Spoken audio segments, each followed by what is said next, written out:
Hey Steve, what's going on? This is the almighty WWE champion. Hey man, I heard you had this new YouTube channel, Hill Stevens. I just want to give you a shout out. I'm going to go check it out. And I think everybody else needs to make sure to tune into Around the Point because we've been contracted. And if you don't tune in, you're going to get some business from the Herb business. What's up, dorks? How is everyone doing today? I hope all of you are enjoying yourselves. I hope all of you guys are having a good time here on this Wednesday, July 7th, 2021. This is your, Wednesday edition of Steve's Kitchen. I'm by myself today. Now, if you follow me on Twitter, I did post a photo of my room. Sorta. I am still doing some remodeling here. It's kind of crazy. I've been here now for 2 weeks in this new room, in this new house, and I still haven't really finished remodeling the room to my liking. It's a small room, but we're working on it. We're getting there. So let me show you right now where we're at. This is not by no means a fucking room tour, if that is what you're wondering. Let me know, guys, also, if you can hear me. I did some adjustments also. I just want to make a quick little see here. I'm going to play back the stream here real quick on YouTube to see how things are playing out here.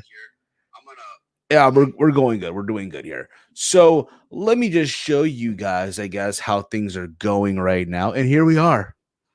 What's up, everybody? Hope all of you are enjoying yourselves. Yes, I got this sunlight right here. I'm going to probably get a curtain or something to get this fixed because this ain't going to be it. But I got my jersey in the background, that Peruvian jersey, as you can see right there. Yeah, I am Peruvian. I got a Barca jersey here. I got some fucking posters here, if you will. God damn it.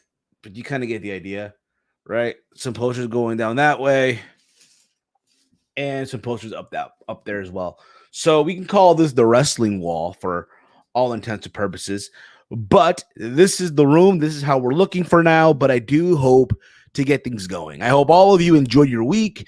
I hope all of you enjoying your day. It is 2:16 p.m. as I'm doing this. I'm going to try to get this out of here quick because at 3 p.m., it's England versus Denmark in the Euro Cup, in the Euros, whatever the fuck they're calling it. And I've been watching the Euro. I've been watching La Copa America. Yes, I watch soccer, football, to all my European listeners out there. It's funny. I moved to this house and I have yet not played one game of FIFA 21 yet, which I hope to do today on my day off as well. I know there's also AEW Dynamite from Miami. I think they're calling it Road Rager, which I do look forward to seeing. I did watch Takeover.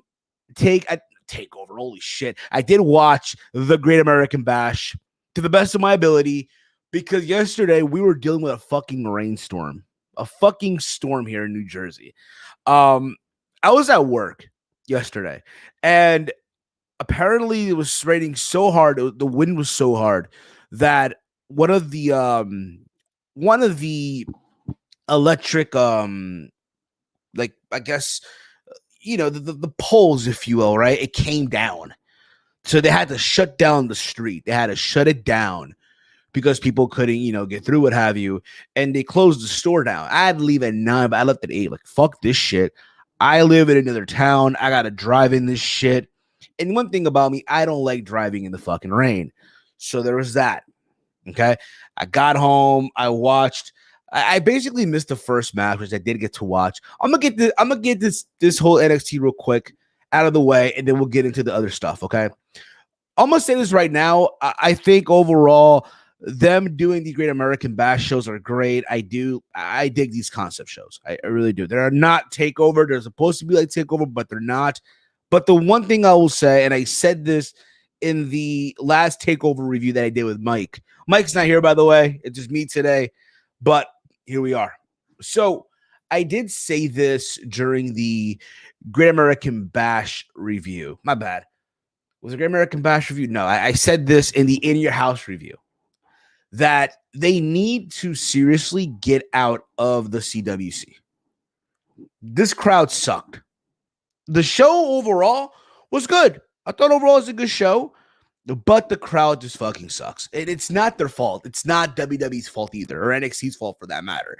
You know, when you're an audience that goes there every single week, it's the same people, and you see literally what you see on Tuesdays and what you might see on some Sundays. It's almost the same. It's basically the same shit.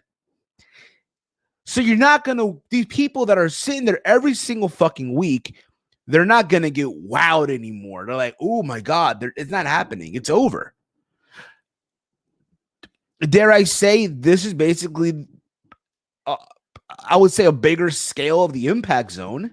It reminds me almost of the Impact Zone, yeah, where you would go into Universal Studios, you would go to watch Impact as part of the theme park on some soundstage where you don't pay money to get in, and people don't have a fucking clue what's going on. At least the people that go to the CWC are a little educated, sort of.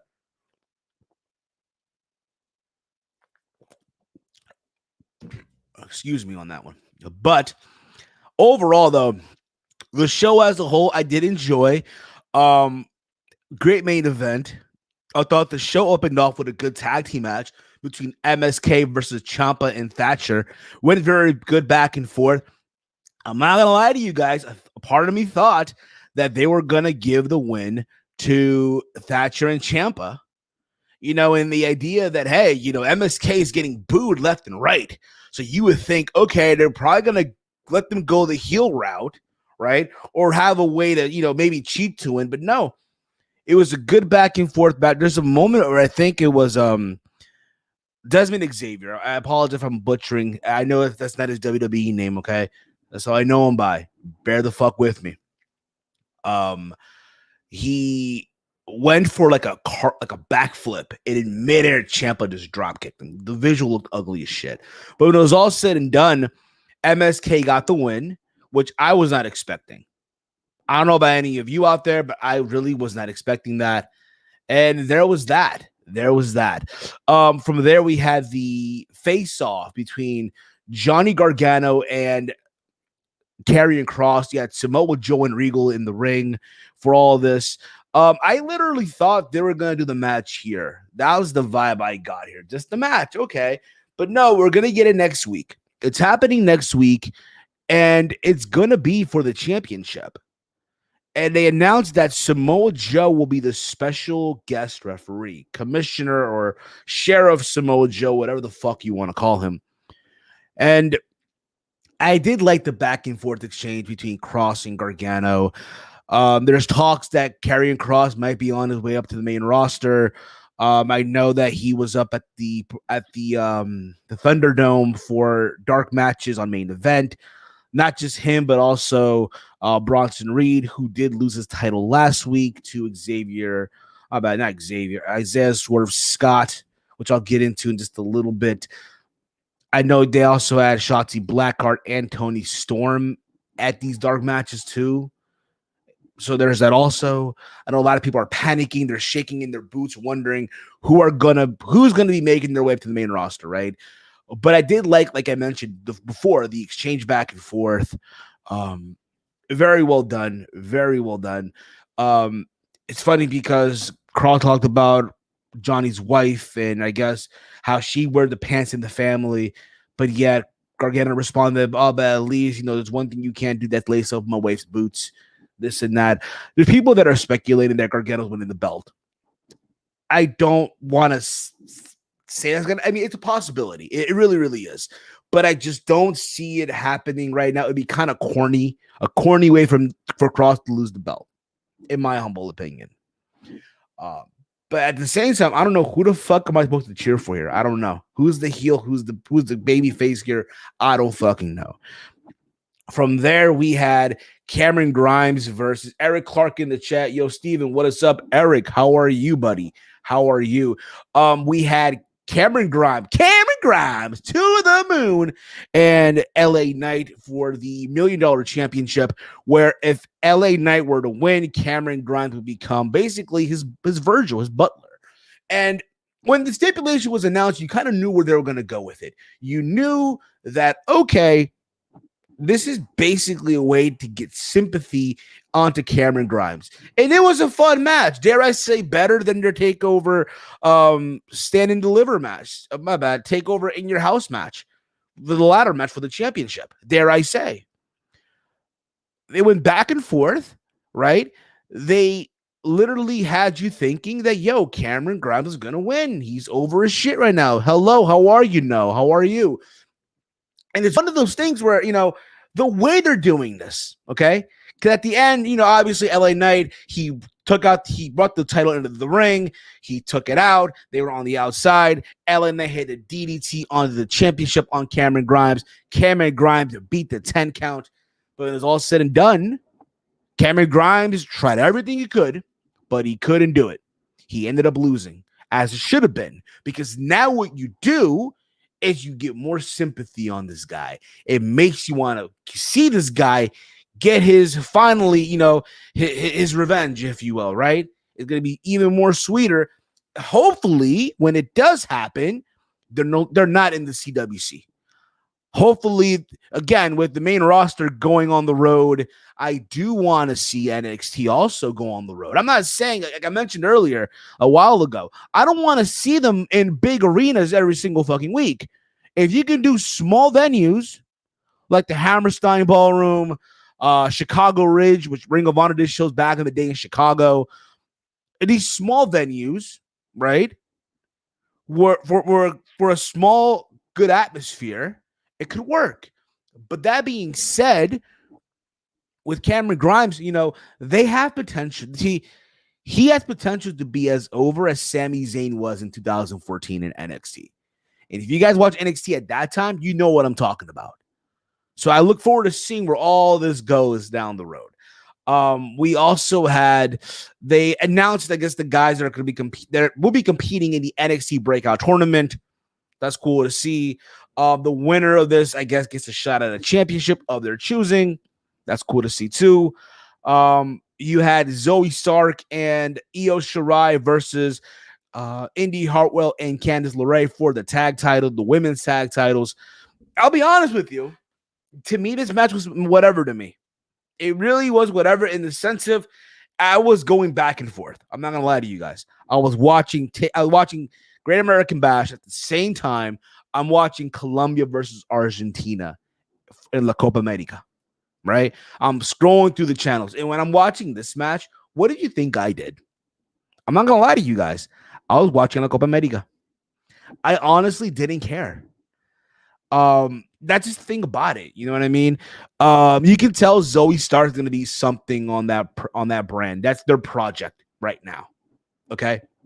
That's basically Zoe Stark's.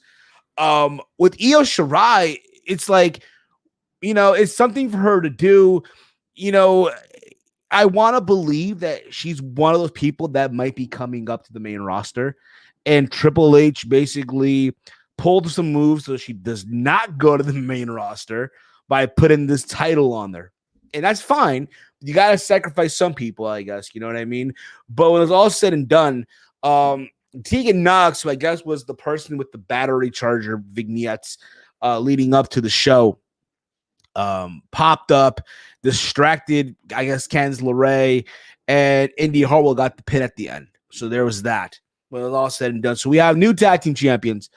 We had a rap performance by Hit Row. I did mention earlier that Isaiah Swerve Scott is the new North American champion. He did beat Bronson Reed. It was kind of random. I mean, again, there's talks of Bronson Reed going up to the main roster, and that's probably a hint. I mean, he does have the size. He doesn't have the look that I'm sure Vince wants, but I do think someone like him, they can make it work. That being said as well, I thought it was, again, very random. Not saying that Swerve doesn't deserve it, because he does. I think Hit Row has been a hit so far. It really, really has been a fucking hit. That being said, too, you look at the current brand right now, NXT, there's a lot of names there. Okay. And with that being said, you have all these names, and it's sometimes difficult to really, get out there, if you will. And I felt like Swerve was a victim of that for a while. And now that he's getting his opportunity, he's busted his ass. I look forward to seeing what he does with this belt. This rap performance, though, if you just had him rap, fine. Awesome. Yet everyone else rap? Nah, doesn't do it for me. Let's just leave the rapping to Isaiah Swerve Scott. Speaking of rapping and all that, it was announced that WWE will be collaborating, will be making some sort of appearance at Rolling Loud. That's right. They'll be at Rolling Loud, I believe, on July 23rd. So basically, they'll be simulcasting, I guess, some live matches at the show at Rolling Loud, which will feature performances from Post Malone, Travis Scott, A$AP Rocky, just to name you a few. Okay, it's a big rap event, and I'm sure you're wondering, oh, why would WWE, want to get involved in this shit? Again, it's simple. There's success in Rolling Loud over the years, and if you're WWE, you realize, hey, this way to capitalize, right? Good for them on that. So there's that. We then got to the main event, Adam Cole versus Kyle O'Reilly 2. I thought it was very good. Was it as good as their first match? Here's the thing, okay? I've seen these guys wrestle before outside WWE, okay? Whether it's Ring of Honor, whether it's New Japan, but I've seen these guys go at it. And I'm not saying that they're bad. I'm not saying that, oh my God, these guys are terrible. I'm not saying that, they could have gone the extra mile. No, but I think for the WWE standard, it was fine. Perfectly fine. I still think, though, that both their theme songs suck. Honestly, I just think it's just not for me. I do think, though, that the right result happened in Adam Cole. What this basically means for me, hey, we're tied 1-1. It's like Conor McGregor and Dustin Poirier. We're tied 1-1. One more match. And I think, honestly, again, I never really thought about this, but the possibility, and again, I want you guys to give me your thoughts on this. The possibility of a Hell in a Cell match between Adam Cole and Kyle O'Reilly at a takeover. Loser leaves NXT. I can see it happening, but we'll see what happens with that. But that was basically In Your House. My bad. Great American Bash. Overall, again, a good show for what it was worth. And I look forward to seeing where they go from here. Anyway, let's move on here. Let's get this out of the way as well. Jimmy Uso. Let's get into this, shall we? Jimmy Uso, once again, arrested. Yes, he got arrested for DUI. See what I did there? I fucking burped. He got arrested for DUI. Literally yesterday. This news literally broke out yesterday as I was coming back home from work. So this is coming from Heel by Nature. WWE SmackDown star Jimmy Uso, aka Jonathan Fatu, was arrested for a DUI Monday night in Pensacola, Florida. As first reported by TMZ, Uso was pulled over around 10:35 p.m. after police officers say he ran a red light going 50 miles per hour in a 35 miles per hour zone. Police records state they smelled alcohol on him and asked him to exit his Dodge Charger. Once he got out of his vehicle, he was noticeably swaying and admitted he consumed multiple beers prior to driving. Now, we don't know what multiple is. For all we know, could be 3, could be 2, could be 5. We don't even know. He was unable to complete field sobriety tests and was arrested. His blood level was 0.202 and 202, well over Florida's legal limit of 0.08. According to jail records obtained by HeelByNature.com, Heel by Nature, obviously, Jimmy was booked at 1:03 a.m. and released at 9 a.m. Tuesday morning after paying a $500 bond. But here's the thing, okay? I don't want to knock somebody while they're down. I don't want to be that person. I'm sure there's other people that will be doing that. I think at this point, bruh, what the fuck are you doing? Listen, no one is saying, hey, don't drink. I get it. It's 4th of July weekend, right? People were celebrating on Sunday and Monday. Okay. I hope all of you also had a good 4th of July, by the way, and all that stuff.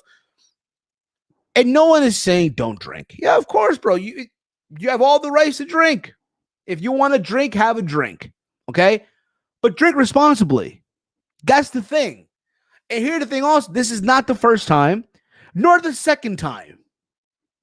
So it gets to a point where, like, bro, what the fuck? Something has to give here, dude. I get it. He's a WWE superstar, right? He's on television every single week. He's this larger than life persona. Granted, I say that on a small scale because we think back on the larger than life persona from back then to now. The standard goes from here to here to an extent. But that being said, it doesn't mean, bro, that you can't take an Uber. Just because, hey, you wrestle for WWE doesn't mean that you're too good to take Uber and shit. Guess what? I've been to places where I've had some drinks, and I know for a fact that I'm not going to get behind the fucking wheel. You know what I do? I leave my car there. I tell the host, hey, yo, listen, I'm going to just sleep here on the couch, which they've let me in the past. Or, hey, can I just take an Uber? I'll come back for the car tomorrow. And it happened. That's happened in the past for me. The issue is here. This is also the issue. He could have hurt somebody. Can you imagine what would have happened had he hurt somebody? Had he had someone in the car and it just went wrong? Had he crashed the car? God forbid. Just saying. Here's the thing about it too. You know, not just his safety, but the safety of others, bro. Because imagine, like I mentioned before, imagine him hitting another car and again, just shit the fan. You can be the perfect driver and say you will never crash your car, but all it takes is one asshole, one fucking asshole to ruin it for you. That's all it takes. I had a friend of mine this past March who passed away because of drunk driving. I normally don't say the type of shit. I don't say it. I don't talk about this kind of stuff. That's my personal life. You know what I mean? But I had a friend of mine. I used to work with her. She went club hopping that day. It was a Saturday night going into Sunday, and she got in her car, knowing that she was, there, if you will, and she was in a car with 3 other people, and the car hit a truck, and she died. And the 3 other people that were in the car survived, but they had injuries. So there was that. So imagine, again, it was when I heard about Jimmy Uso getting this DUI and all this stuff, that's what I thought of. Shit like that, because that could have happened. But people don't want to, again, at this point, do I think WWE gonna let him go? No. Should they get involved? Should they step in? Yes, they should. But again, before it's too late, they need to really, sit him down. Hey, yo, listen, bruh, something's got to give. And again, no one is saying don't drink. He has, again, all the rights. I get it. It's 4th of July weekend. You want to, hey, you worked hard. You've done all this stuff. Yeah, you've earned a drink. Go ahead. No one is saying don't drink. Just drink responsibly. Don't get behind a fucking wheel. My question also here, where's the fucking family in this shit? How is it that no one in this family steps in? Where the fuck is Naomi in this shit? I'm assuming it's Jimmy that's married to Naomi, right? I want to believe that right now. If I get this wrong, it's gonna be crazy. Let me see this real quick. Let me see this. Yeah. Can you again? Where's Naomi in this shit? Where's Jay? Where's Roman? Where's the friends and family? Again, you realize that, this guy is not there, right? Literally. And you're going to allow him to get behind but he's a grown man. He makes his own. This doesn't fucking matter. I hate when people use that answer as a cop-out. oh, he or she is a grown person. They can make their own fucking choices. Well, guess what? That fucking choice they make can be costly.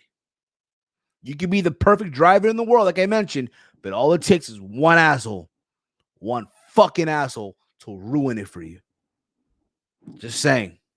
Just food for thought. Let's move on. Let's move on from this shit. Let's get into Zelina Vega.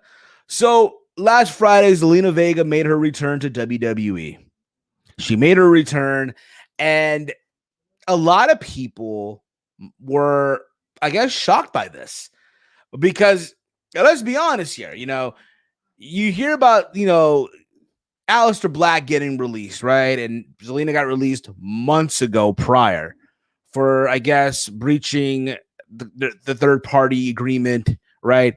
She was still on Twitch. She was still on OnlyFans and all that, even though WWE told her not to do it, right? And there was a tweet that she posted that said that she supports unionization. And because of that, it just, they let her go, right? And this past Friday on SmackDown, she shows up. She's entering the women's Money in the Bank ladder match, right? And to top it all off, she loses in a return match to Liv Morgan. Now, I'm not going to sit here and say that she's a sellout. I know there's some guys out there that are doing that. I'm not going to do that. I get it. I totally get it. There's a lot of you out there that are saying that she sold it or so loud. Everyone was supportive of her.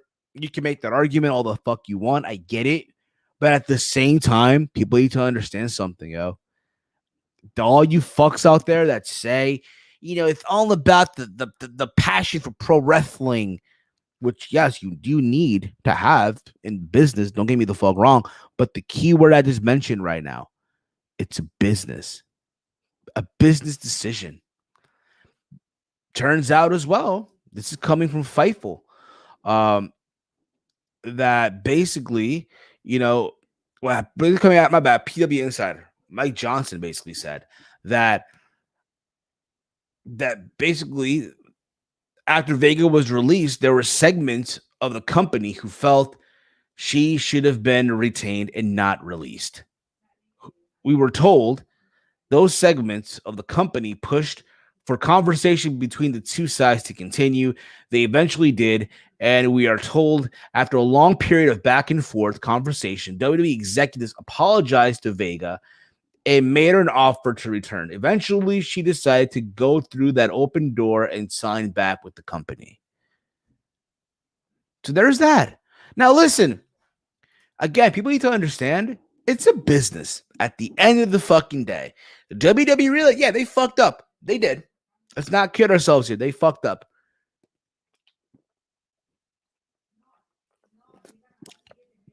I'm not sure, though, if she's still going to be on OnlyFans or on Twitch. I'm sure they can work something out. You know what I mean? But people need to understand, yo, it's a business decision that she made at the end of the fucking day. I'm not mad at her. I'm not. Yeah, she had me blocked on Twitter. You know what I mean? I remember there were a lot of dorks out there that were forking over $1,000 or so for 10 photos, but you're not naked. Here's my thing, right? If you're a chick on OnlyFans, okay, again, do what you got to do, okay? More power to, again, it is what it is. You do what you got to do. I'm not mad at you, sis. However, if you're charging $30 a month, whatever anything over 10 a month, bitch, you better get naked. There better be, I better see a tit. I better see some, I better see some legs or something.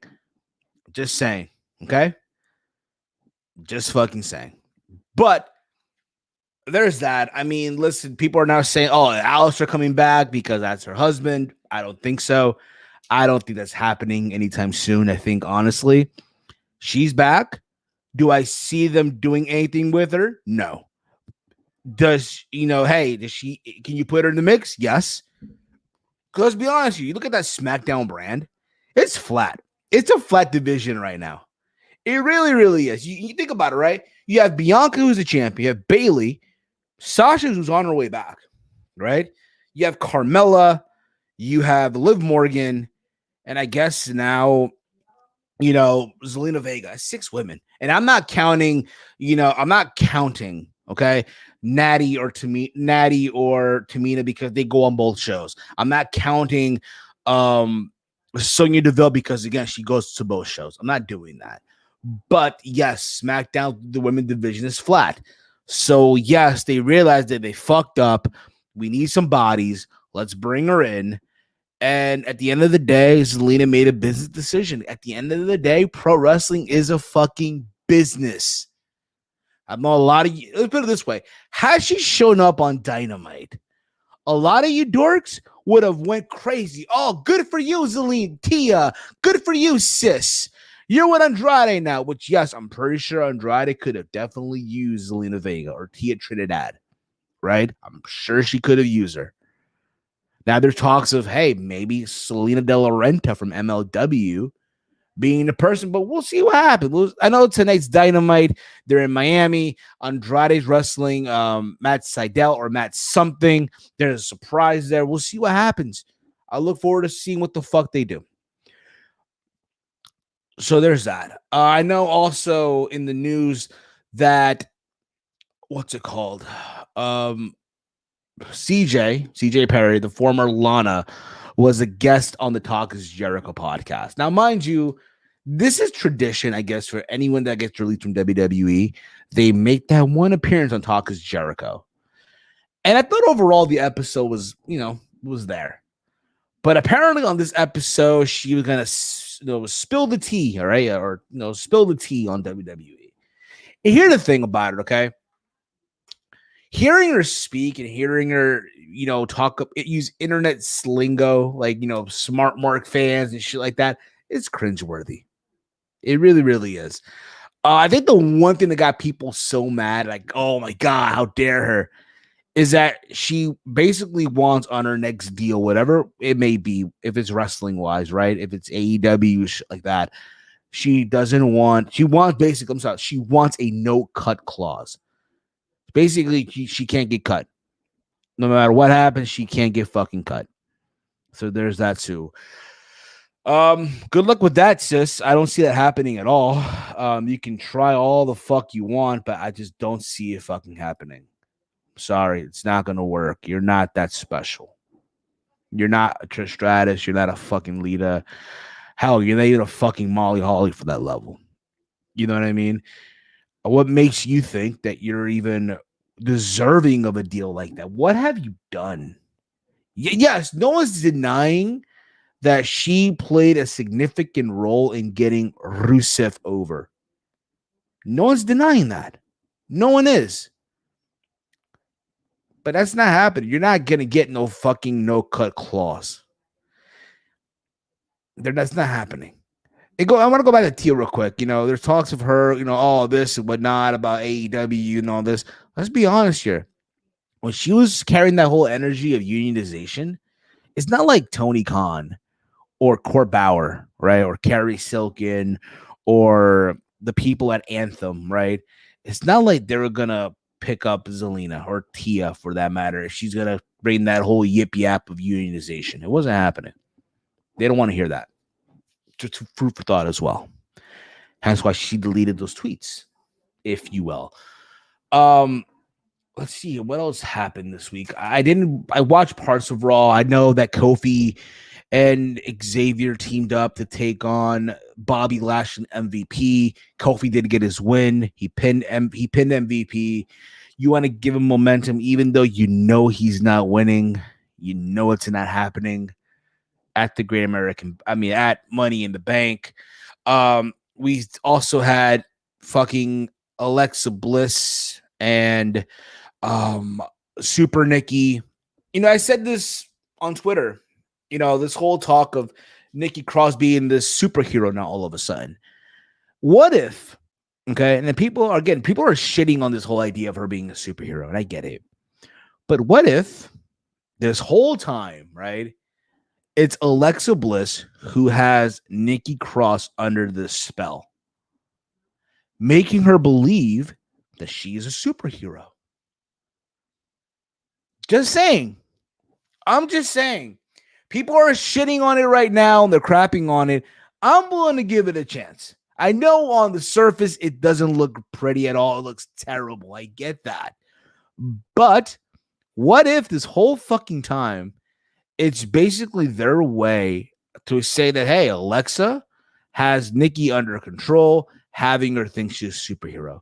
Again, she was able to hypnotize, Nia, Shayna, Reginald. Why not?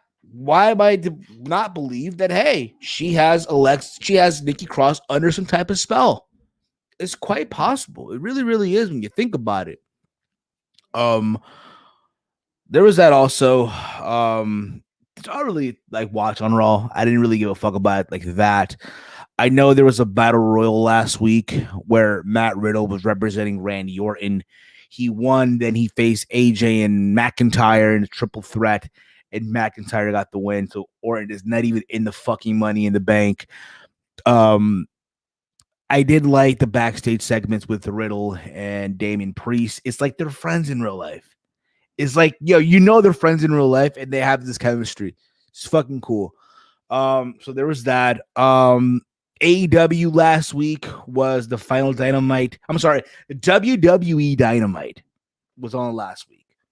I know people are giving Jim Ross all this shit, myself included. Listen, I get it. We all make mistakes. No one's perfect. But this is not the first time Jim Ross has done this. Reality is this, though. Tony Khan is not going to let him go. He's not doing it. Tony Khan doesn't really have the backbone to really do it. So there's that also. Again, he made a small mistake. I know they played this video package at the end. Again, showing clips of all the time, throughout the whole time they were in Daly's place from the beginning of the pandemic up until last week, because this week, today, they're in Miami. They're in Miami, and it's going to be headlined, I believe, by, if I'm not mistaken, you have Andrade. You have Andrade versus Matt Sydal. You have the Young Bucks versus Pentagon and Eddie Kingston. You also have Cody and QT Marshall going at in a Miami strap match. You also have Jericho and MJF having a face-off regarding the stipulation for their upcoming match. But I did watch last week the MJF versus Sami Guevara match. I thought overall, two guys that are basically the future of this company, they went out there and they killed it. It shows you, hey, the future of this company is in good hands. My only problem that I had with the match was the tombstone spot.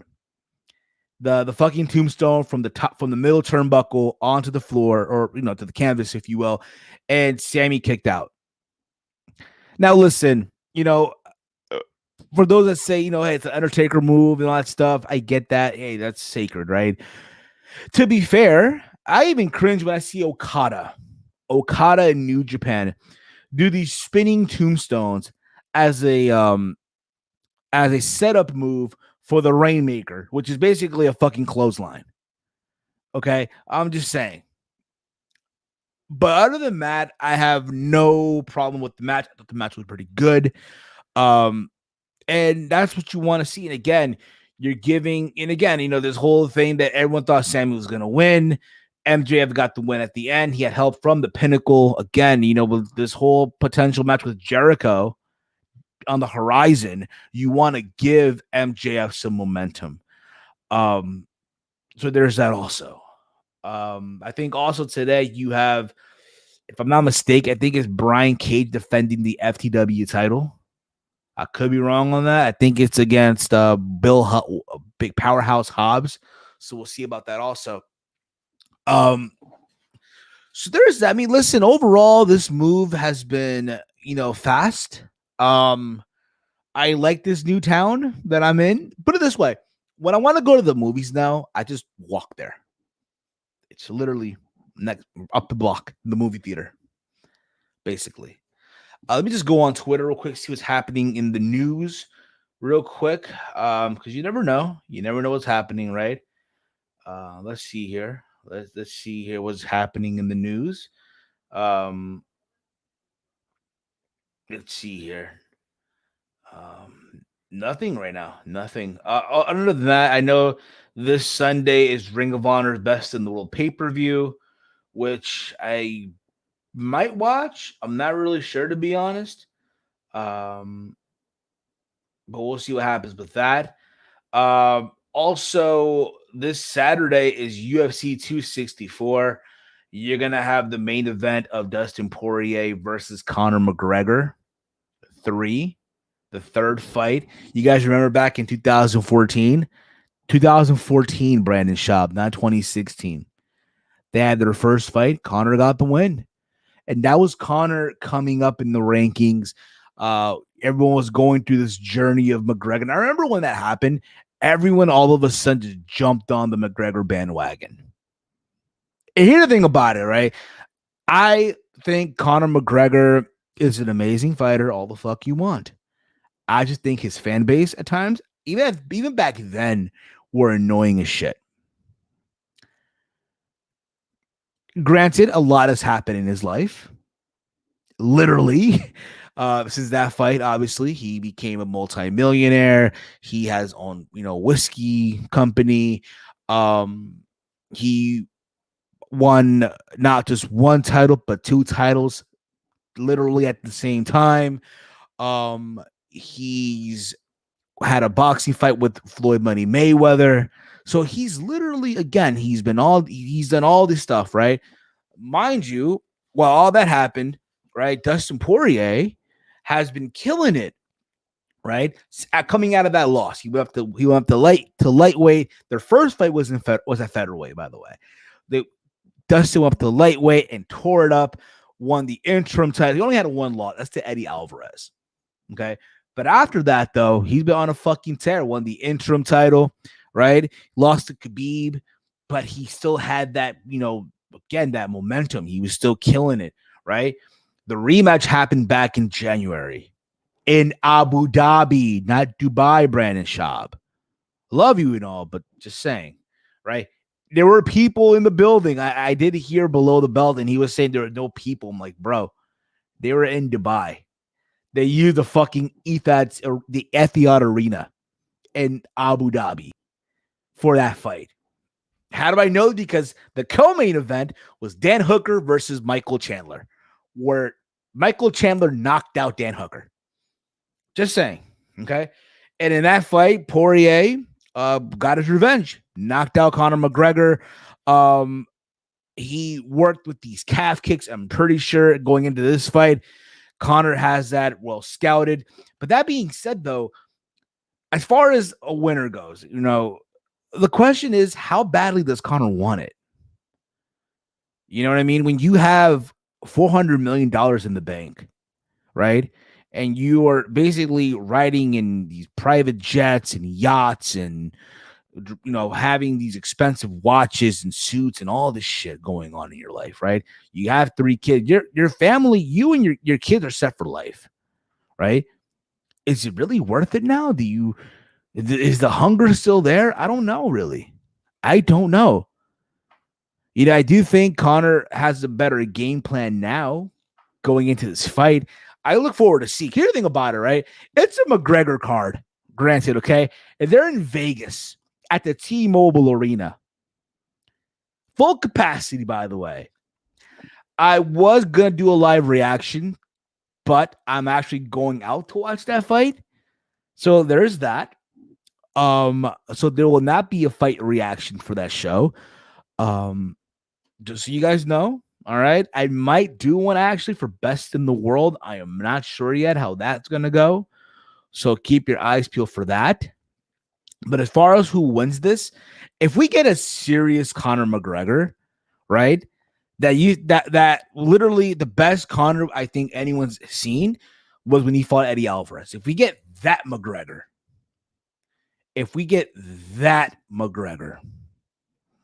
Conor wins.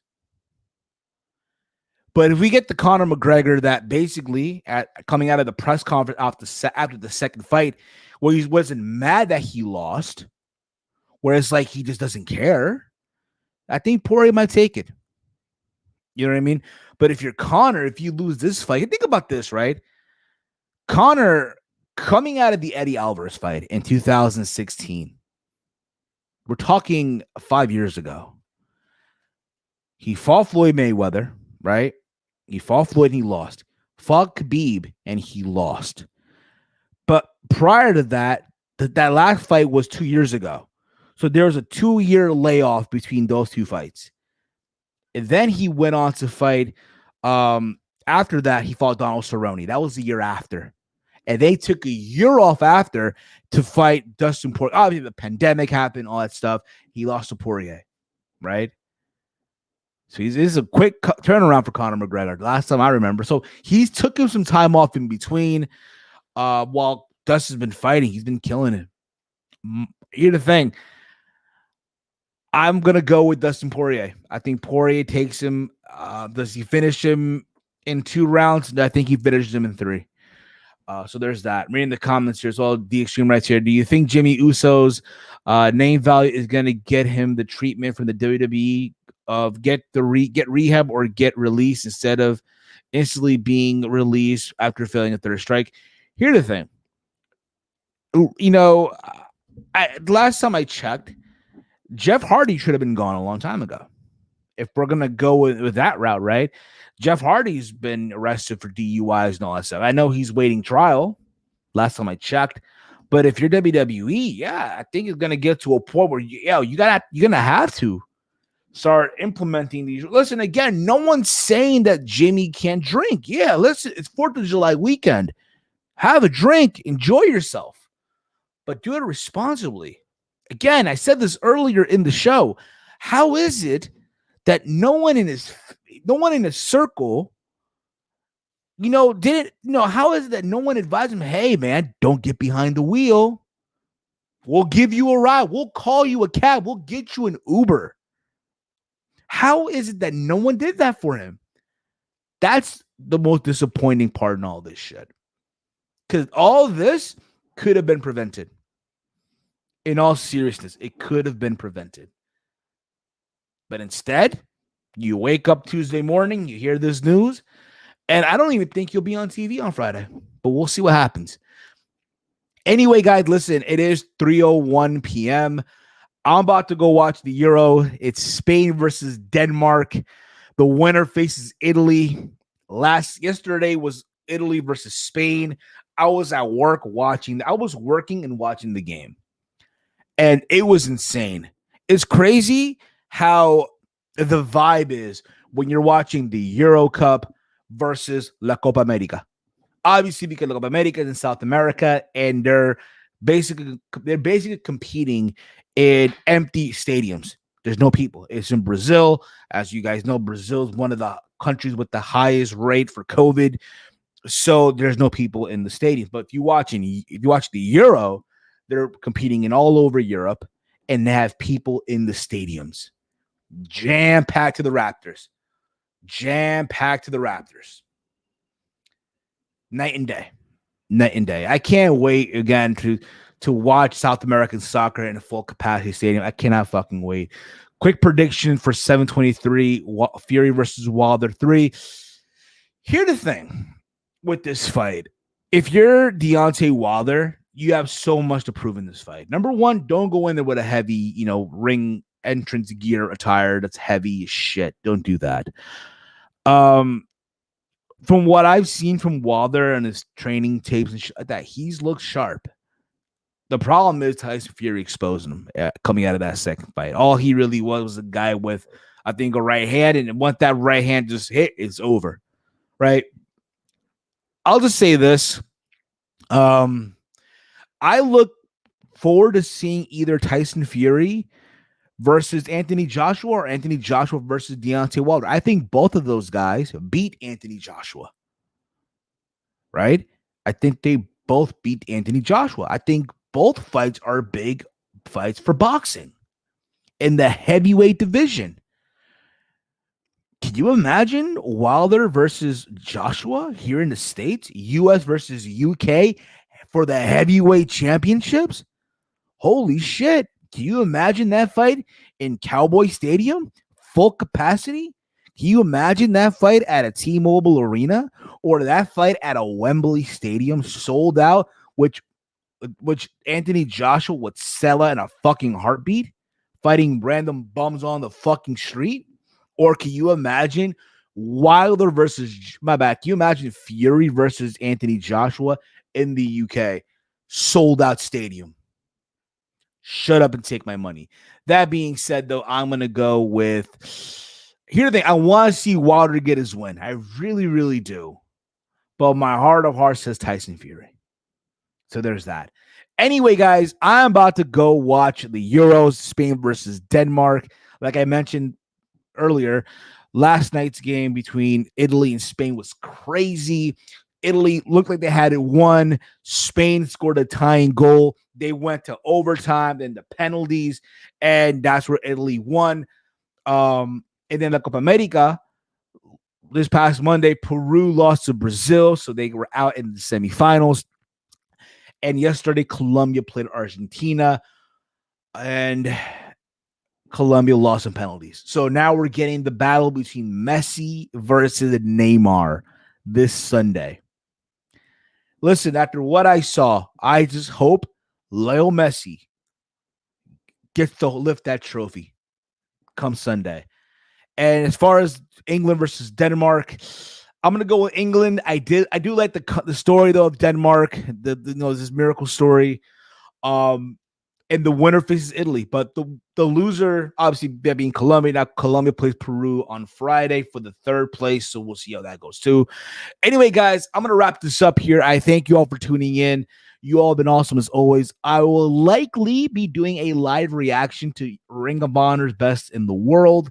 That's a plan. I am not going to All Out. That was a plan, but not anymore. My rent went up, and it just wouldn't be a good time, honestly. My do plan, though, to do the following. I do plan on going to the SmackDown event at MSG in September.